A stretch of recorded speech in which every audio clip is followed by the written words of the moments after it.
आज हम बात करेंगे law of reflection of light के बारे में, यानी प्रकाश के परावर्तन के नियम। तो प्रकाश के परावर्तन के नियम जानने से पहले एक बार प्रकाश के परावर्तन के बारे में जान लें।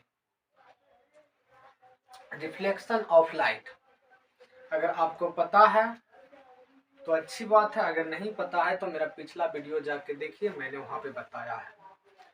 तो हमने आपको बताया था कि बॉल जब वापस लौट के मेरे तरफ आता है तो वो बॉल का रिफ्लेक्शन होता है।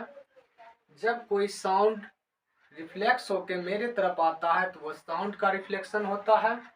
उसी प्रकार जब प्रकाश किसी वस्तु पर पड़कर लौटकर वापस आता है तो उसे प्रकाश का परावर्तन कहते हैं।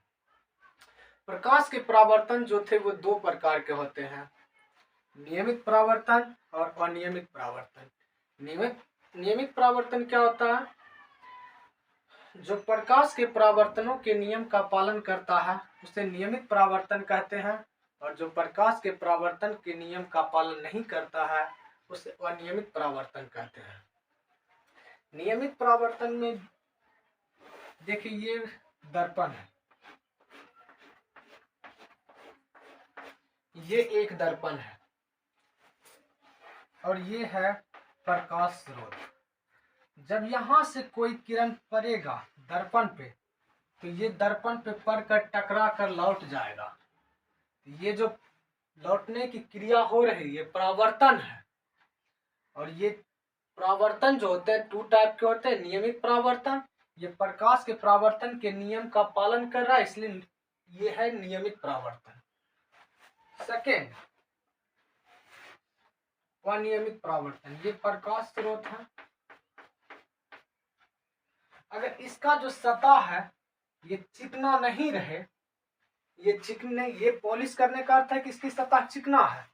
ये विदाउट पॉलिश है, मतलब इसकी सतह चिकना नहीं है, खुरदरा है इस प्रकार से। ये इसकी सतह है या चिकनी चमकदार नहीं है, तो यहां से जब प्रकाश की किरण इस पर पड़ेगा तो ये किधर भी जा सकता है। ये इस प्रकार से भाग जाएगा, ये इस प्रकार से चलेगा,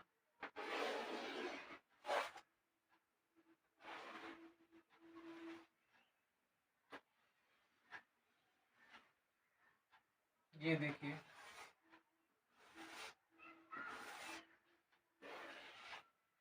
ये परावर्तन के नियम का पालन नहीं करेगा, तो ये अनियमित परावर्तन है और ये नियमित परावर्तन है।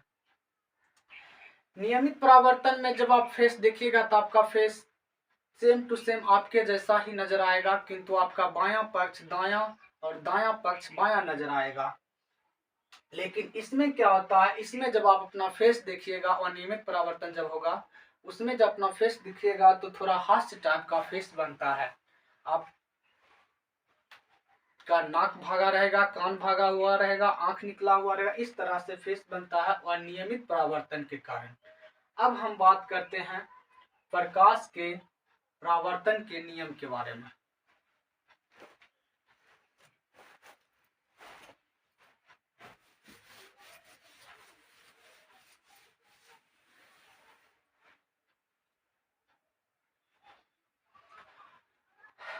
ये एक प्रकाश स्रोत है,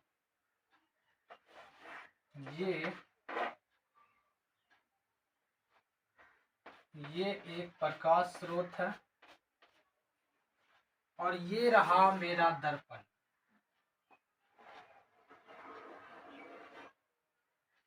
ये दर्पण है,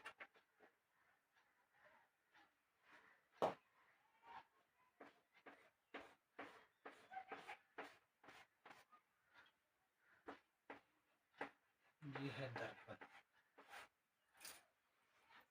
प्रकाश स्रोत से जो किरण आती है और जो दर्पण पर पड़ेगा, प्रकाश स्रोत से चलने वाली किरण, प्रकाश स्रोत से चलने वाली किरण को आपतित किरण कहा जाता है। प्रकाश स्रोत से चलने वाली किरण को आपतित किरण कहा जाता है, और जो दर्पण पर पड़ने के बाद लौट जाता है उसे परावर्तित किरण कहा जाता है। प्रकाश स्रोत से चलने वाली किरण को आपतित किरण कहते हैं। दर्पण पर पड़ने के बाद जो किरण लौट जाती है उसे परावर्तित किरण कहते हैं। लौट के जा रहा है मतलब वापस लौट रहा है, परावर्तन हो रहा है तो इसे परावर्तित किरण कहेंगे।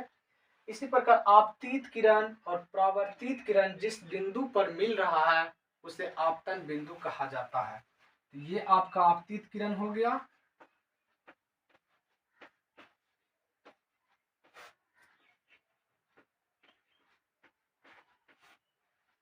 और ये आपका परावर्तित किरण।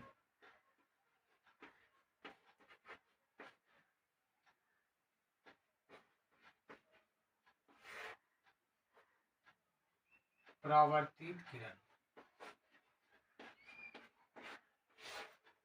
आपतित किरण और परावर्तित किरण जिस बिंदु पर मिलती है उसे आपतन बिंदु कहा जाता है।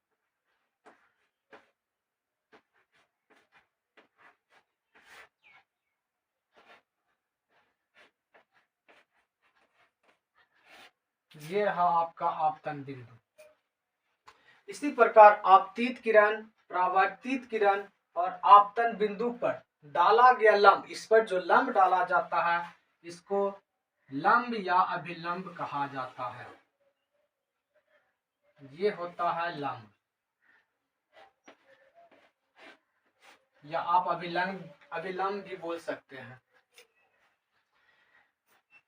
अब ये जो एंगल बनता है और ये जो एंगल बनता है दोनों सेम होता है। आपतित किरण और अभिलंब के बीच बने एंगल को आपतन कोण कहा जाता है। आपतन कोण। उसी प्रकार परावर्तित किरण और अभिलंब के बीच बने कोण को परावर्तन कोण कहा जाता है।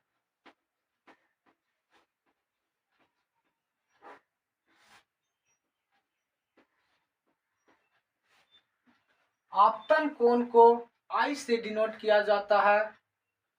आपतन कोण को स्मॉल I से डिनोट किया जाता है और परावर्तन कोण को स्मॉल r से डिनोट किया जाता है।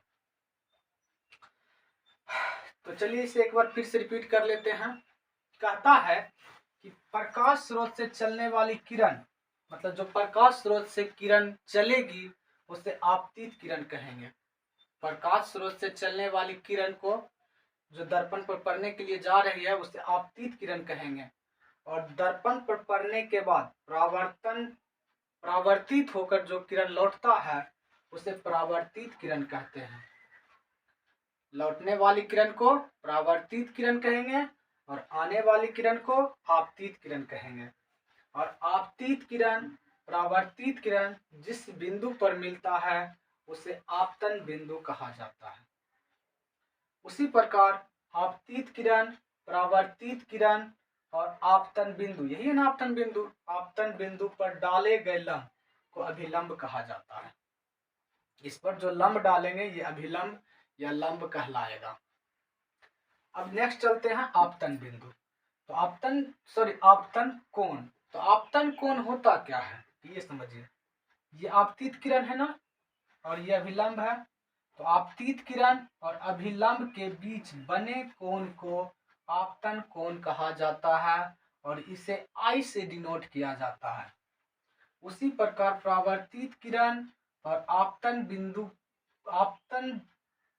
बिंदु पर डाले गए लंब के बीच जो कोण बनता है उसे परावर्तन कोण कहा जाता है और इसे R से डिनोट किया जाता है। परावर्तित किरण और अभिलंब के बीच बने कोण को परावर्तन कोण, आपतित किरण और अभिलंब के बीच बने कोण को आपतन कोण, और आपतित किरण, परावर्तित किरण जिस बिंदु पर मिलेगा उसे आपतन बिंदु। और ये रहा आपका दर्पण और ये रहा प्रकाश स्रोत। आपतन बिंदु पर जो लंब डाला जाता है उसे लंब या अभिलंब कहा जाता है। अब ये जो प्रकाश के परावर्तन के नियम होते हैं ये 2 टाइप के होते हैं, मतलब 2 होते हैं। प्रकाश के परावर्तन के नियम कितने होते हैं? 2 होते हैं। तो परावर्तन का नियम 2 होते हैं। कौन कौन होते हैं चलिए इसे जानते हैं। देखिए फर्स्ट में ये रेखा और ये रेखा और ये रेखा, मतलब आपतित किरण, परावर्तित किरण और ये आपतन बिंदु है ना, आपतित किरण, परावर्तित किरण और आपतन बिंदु पर डाला गया लंब सभी एक ही तल में, मतलब ऊपर की ओर है ना, सभी एक ही तल में होते हैं। फर्स्ट था, फिर से रिपीट करते हैं। आपतित किरण, परावर्तित किरण और आपतन बिंदु पर डाला गया लंब सभी एक ही तल में होते हैं। सेकेंड, आपतन कोण, ये आपतन कोण और परावर्तन कोण आपस में बराबर होते हैं। आपतन कोण, परावर्तन कोण आपस में बराबर होते हैं, यानी sign I equal to sign are.